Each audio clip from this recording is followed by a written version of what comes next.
Road and track ഓട്ടോമൊബൈൽസും പാസിയർ അഡ്വഞ്ചേഴ്സും ചേർന്ന് കേരളത്തിൽ ആദ്യമായി സംഘടിപ്പിക്കുന്ന ഒരു ഓഫ് റോഡ് കോമ്പറ്റീഷനാണ് നടക്കുന്നത്.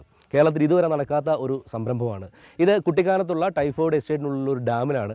ഏകദേശം 30ഓളം ജീപ്പുകൾ 2 കിലോമീറ്ററോളം വളരെ മോശമായ അല്ലെങ്കിൽ എല്ലാ തരത്തിലുള്ള ടെറൈനിലൂടെയും കൂടി നടത്തുന്ന ഒരു മത്സരമാണ്. 15 മിനിറ്റ് കൊണ്ടാണ് ഇത് കംപ്ലീറ്റ് ചെയ്യേണ്ടത്.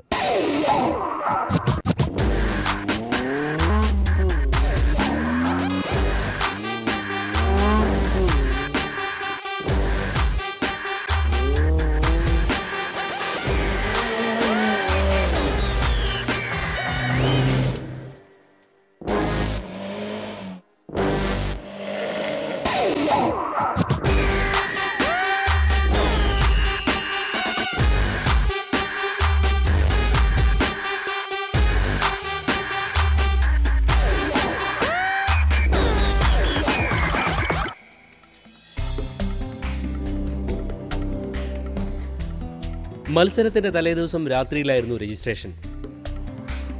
കേരളത്തിനകത്തുനിന്നും പുറത്തുനിന്നുമായി 30 ജീപ്പുകളാണ് പങ്കെടുത്തത്. ചിലർ കുടുംബസമേതമെത്തി. നറുക്കെടുപ്പിലൂടെയായിരുന്നു വാഹന നമ്പർ നൽകിയിരുന്നത്. ആ വേളയിൽ തന്നെ മത്സരത്തിന്റെ നിബന്ധനകളും അറിയിച്ചു.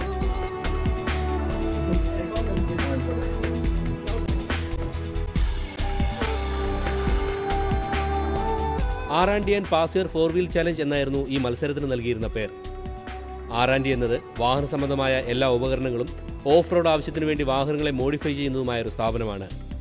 പാസിയർ കേരളത്തിലെ അഡ്വഞ്ചർ സ്പോർട്ടിനെ വളരെയധികം പ്രൊമോട്ട് ചെയ്യുന്ന കോട്ടയം അടിസ്ഥാനമാക്കിയുള്ള ഒരു അഡ്വഞ്ചർ ക്ലബ്ബും.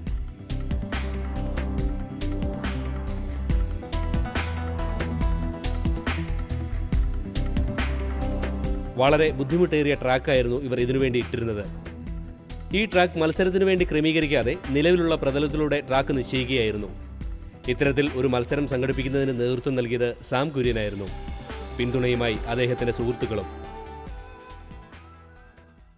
പാർട്ടിസിപ്പൻറ്റിനെ ബേസിക്കലി എങ്ങനെ സെലക്ട് ചെയ്യുന്ന വെച്ചാൽ നൗ ഫേസ്ബുക്ക് എന്ന് പറഞ്ഞൊരു ഫോറം ഉണ്ടായതുകൊണ്ട് all over India who is interested in jeeps or four-wheel drive vehicles, we all are connected. So we mentioned that ഒരു event നടക്കുന്നുണ്ട്, and that is how from various states and in and around Kerala people വന്ന് ഇത് participate ചെയ്തത്. മറ്റേ സ്റ്റേറ്റിൽ when we compare ഇങ്ങനത്തെ ഒരു event എന്ന് പറയുമ്പോൾ it is all actually man made terrains ആണ് ഉണ്ടാക്കുന്നത്. വേറെ നമുക്ക് കേരളത്തിൽ ഇതുപോലൊരു ടെറൈൻ നമ്മൾ actually we just have to mark the routes. Typhoid estate manager Radhakrishnan flag off ചെയ്തതോടെ മത്സരം ആരംഭിച്ചു.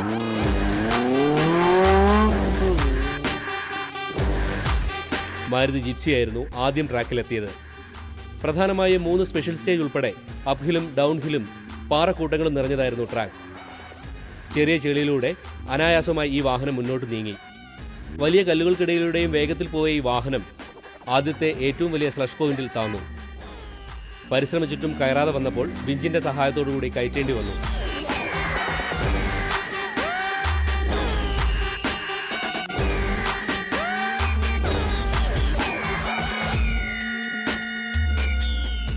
മൂന്ന് മിനിറ്റ് സമയമാണ് ഇതിന് നൽകുന്നത്.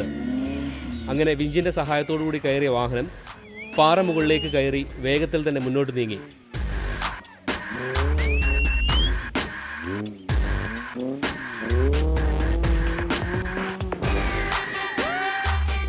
കുറച്ച് ബുദ്ധിമുട്ടേണ്ടി വന്നെങ്കിലും പിന്നീട് വിഞ്ചിന്റെ സഹായമില്ലാതെ തന്നെ ഫിനിഷിംഗ് പോയിന്റിലെത്തി. പിന്നീടെത്തിയത് മഹേന്ദ്ര ജീപ്പാണ്.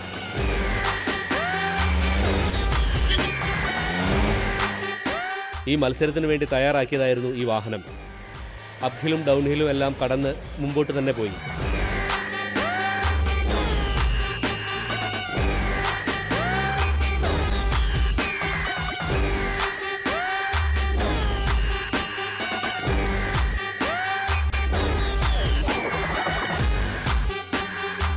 രണ്ടാമത്തെ സ്ലഷ് വരെ ഈ വാഹനം അനായാസം പാഞ്ഞെത്തി. എന്നാൽ ചെളിയിലേക്ക് പൂണ്ടതോടുകൂടി വാഹനത്തിന്റെ ഡ്രൈവ് നിന്നു.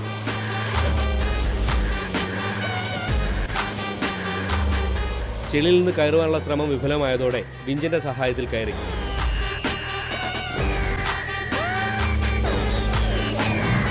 അങ്ങനെ 2 സ്റ്റേജിലും താണെങ്കിലും പൂർവാധികം ശക്തിയോടെ മുന്നോട്ട് നീങ്ങി. നിരവധി വെള്ളക്കെട്ടുകളും ഈ ട്രാക്കിലുണ്ടായിരുന്നു. നല്ലൊരു ഡ്രൈവ് കാഴ്ചവെച്ച് വീണ്ടും ചെളിയിൽ അകപ്പെട്ടെങ്കിലും വലിയ കുഴപ്പങ്ങൾ കൂടാതെ കുറഞ്ഞ സമയത്തിനുള്ളിൽ ഈ വാഹനം ഫിനിഷിംഗ് പോയിന്റിലെത്തി.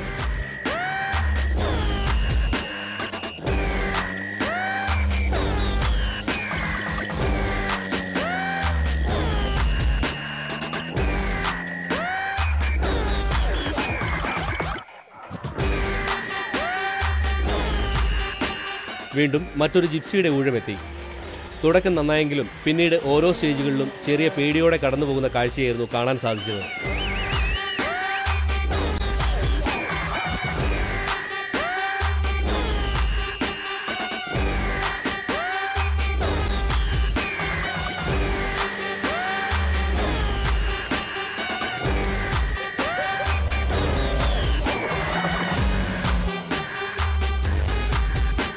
ഒന്നാമത്തെ സ്പെഷ്യൽ സ്റ്റേജിൽ തന്നെ ഈ വാഹനം കുടുങ്ങി.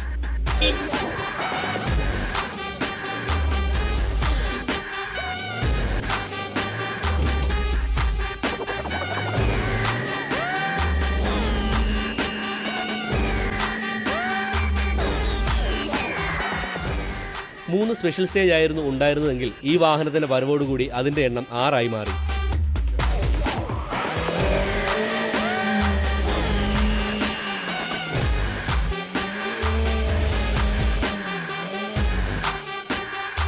എല്ലായിടത്തും വിഞ്ചിന്റെ സഹായത്തോടു കൂടിയാണ് ഈ വാഹനം കയറിപ്പോയത്. ഇത്തരത്തിൽ സ്ലഷിൽ നിന്ന് വാഹനം കയറിപ്പോകുന്നതിനായി വാഹനം റേസ് ചെയ്യുമ്പോൾ ട്രാക്ക് കൂടുതൽ മോശമാകുന്നതായി കാണാൻ കഴിയും. ചെറിയ സ്റ്റേജുകളെല്ലാം വളരെയധികം ആഴമുള്ളതാക്കി മാറ്റും.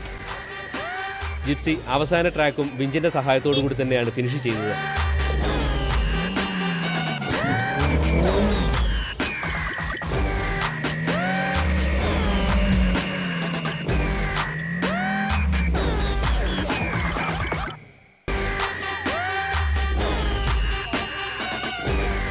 പിന്നീടെത്തിയത് കട്ട്ചേസ് ജീപ്പാണ്. തുടക്കം മനോഹരമായി. പാറയിടുക്കിലൂടെയെല്ലാം അനായാസം വാഹനം കടന്നുപോയി.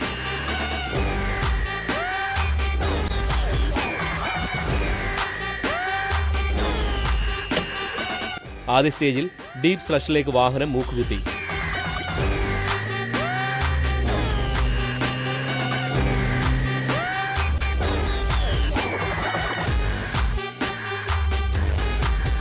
വിഞ്ചിന്റെ സഹായത്തിൽ കയറ്റിവിട്ട വാഹനം നല്ല വേഗത്തിൽ തന്നെ ബാക്കി സ്റ്റേജുകൾ കവർ ചെയ്തു. എങ്കിലും വിഞ്ചിന്റെ സഹായം ചില അവസരങ്ങളിൽ ആവശ്യമായി എന്ന് മാത്രം.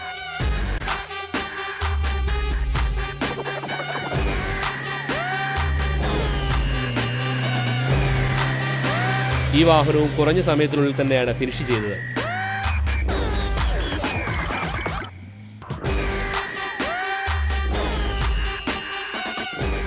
അടുത്ത ജീപ്പ് വേഗത്തിൽ തന്നെ അപ്ഹിലും ഡൗൺഹിലും കവർ ചെയ്തുവെങ്കിലും പാറക്കെട്ടിലേക്ക് കുതിച്ചു കയറി.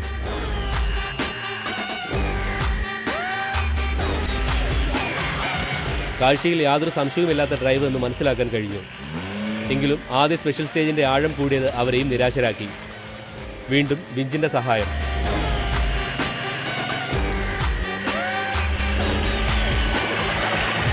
എന്നാൽ പിന്നീടുള്ള പല സ്റ്റേജുകളിലും ഇവർ വളരെയധികം പരിശ്രമിച്ച് കയറിപ്പോയി.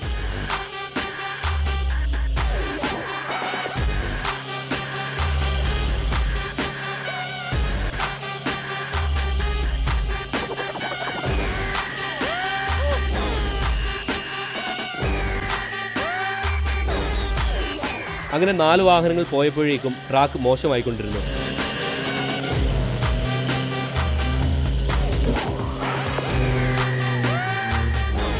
ഈ സമയത്ത് കാലാവസ്ഥയിൽ ചെറിയ മാറ്റങ്ങൾ വന്നു തുടങ്ങി.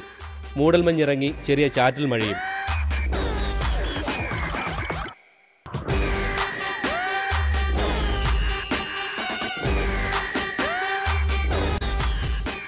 പിന്നീടെത്തിയത് സ്കോർപിയോ ആയിരുന്നു. 4x4 ആയ ഈ വാഹനം മത്സരത്തിന് സജ്ജമാക്കിയതായിരുന്നു. അതിനായി ബമ്പറും ടയറുകളും മാറ്റി.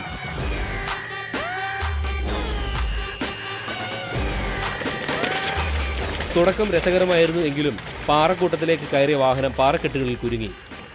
പൂർവാധികം ശക്തിയോടെ മുന്നോട്ടെടുത്ത വാഹനത്തിന്റെ അടിഭാഗം കല്ലിൽ തട്ടി നിന്നു.